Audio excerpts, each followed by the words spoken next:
Salve, perkenalkan nama saya Roseven dari Nisi Tumeyang dengan NIM 22101160, kelas PKK 3 di Sekolah Tinggi Agama Katolik Negeri Pontianak. Baiklah, pada video kali ini saya akan membahas tentang apa itu Arianisme dan Nestorianisme. Kita akan membahas satu persatu, langsung saja pada poin yang pertama, yaitu Arianisme. Arianisme adalah suatu ajaran sesat yang muncul pada abad keempat, yang dikembangkan oleh seorang imam dari Alexandria bernama Arius. Ajaran ini menyatakan bahwa Yesus Kristus bukanlah Allah sejati, melainkan makhluk ciptaan Allah yang paling mulia. Arius mengajarkan bahwa ada saat di mana Sang Putra belum ada, sehingga Yesus bukan kekal seperti Allah Bapa. Ini terdapat pada Kelly 2004 halaman 223. Ajaran ini bertentangan dengan doktrin Trinitas yang diajarkan oleh gereja, yakni bahwa Bapa, Putra, dan Roh Kudus adalah 3 pribadi dalam satu hakikat ilahi. Jika Yesus bukan Allah sejati, maka pengorbanannya tidak memiliki daya penyelamatan. Sebab Allah yang dapat menyelamatkan manusia. Itu dikatakan oleh Davis pada tahun 1990 halaman 50. Untuk mengatasi ajaran ini, gereja mengadakan Konsili Nikea pertama pada tahun 325 Masehi, di mana ditegaskan bahwa Kristus adalah Allah sejati, sehakikat dengan Bapa, atau homoious. Ajaran Arius pun dikutuk dan dilarang berkembang lebih lanjut. Terdapat pada Pelikan 1971, halaman 201. Selanjutnya yaitu Nestorianisme, yang merupakan ajaran yang berasal dari Nestorius, Patriark Konstantinopel pada awal abad ke-5. Ia menolak penggunaan gelar Theotokos atau Bunda Allah untuk Maria, dan lebih memilih gelar Christotokos atau Bunda Kristus, karena menurutnya Maria hanya melahirkan pribadi manusia, bukan pribadi ilahi. Terdapat pada Pelikan 1971, halaman 250. Nah, ajaran ini yang membuat perbedaan tajam antara kodrat ilahi dan kodrat manusia dalam Kristus, seolah-olah Yesus memiliki 2 pribadi yang terpisah. Hal ini berbahaya karena bertentangan dengan keyakinan gereja bahwa Yesus adalah 1 pribadi ilahi dengan 2 kodrat ilahi dan manusia, yang terdapat pada Davis 1990 halaman 145. Sebagai tanggapan, gereja mengadakan Konsili Efesus tahun 431 Masehi yang menegaskan bahwa Maria sungguh adalah Theotokos, karena pribadi yang dilahirkan adalah pribadi ilahi, Putra Allah sendiri. Terdapat pada Pelikan 1971, halaman 258. Nah, berikutnya saya akan menjelaskan siapa saja yang melawan Arianisme. Pada Arianisme ini, orang-orang yang melawan adalah yang pertama Santo Athanasius dari Alexandria.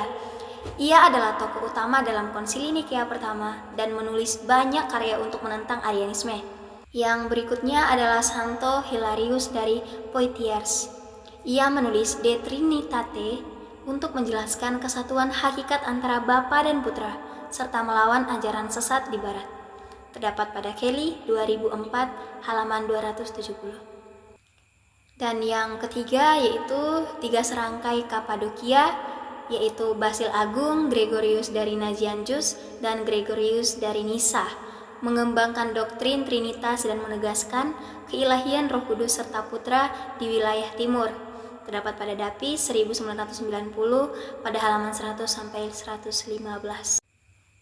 Sedangkan tokoh-tokoh yang melawan Nestorianisme yaitu yang pertama Santo Cyrillus dari Alexandria. Ia adalah tokoh kunci dalam Konsili Efesus dan menulis banyak surat untuk menegaskan bahwa Kristus adalah 1 pribadi ilahi dengan 2 kodrat. Ia sangat membela penggunaan gelar Theotokos. Terdapat pada Pelikan 1971 halaman 262. Dan yang terakhir, Paus Kelentus yang pertama. Ia menyokong usaha Cyrillus dan menyatakan bahwa ajaran Nestorius sebagai ajaran sesat. Nah, pada poin berikutnya kita akan membahas tentang konsili-konsili gereja yang menanggapi Arianisme dan Nestorianisme. Yang pertama, Konsili Nikea pertama pada tahun 325 Masehi. Konsili ini diselenggarakan oleh Kaisar Konstantinus Agung di Nikea. Tujuannya adalah untuk melawan ajaran Arianisme. Konsili ini menghasilkan rumusan iman yang menyatakan bahwa Yesus Kristus adalah Allah sejati dari Allah sejati, dilahirkan bukan dijadikan, sehakikat dengan Bapa. Terdapat pada Pelikan 1971 halaman 203. Dan yang kedua yaitu Konsili Konstantinopel pertama pada tahun 381 Masehi, dipimpin oleh Kaisar Theodosius yang pertama. Konsili ini memperkuat keputusan Konsili Nikea dan menyempurnakan ajaran tentang Trinitas. Dalam konsili ini juga ditambahkan bagian tentang Roh Kudus dalam Syahadat Nikea Konstantinopel, terdapat pada Dapis 1990 halaman 120. Dan yang ketiga yaitu Konsili Efesus pada tahun 431 Masehi yang dipimpin oleh Santo Cyrillus dari Alexandria dan disahkan oleh Kaisar Theodosius yang kedua. Konsili ini mengutuk ajaran Nestorius dan menegaskan bahwa Maria adalah Theotokos. Kristus dinyatakan memiliki dua kodrat namun tetap satu pribadi. Terdapat pada Dapis 1990 halaman 150. Baiklah, sampai di sini penjelasan yang dapat saya berikan mengenai pelajaran tentang Arianisme dan juga Nestorianisme. Kiranya pembelajaran yang saya berikan ini dapat memberikan pemahaman baru yang teman-teman atau saudara-saudara sekalian yang belum pahami sebelumnya menjadi paham. Jika ada kesalahan kata atau juga ucapan, mohon dimaafkan.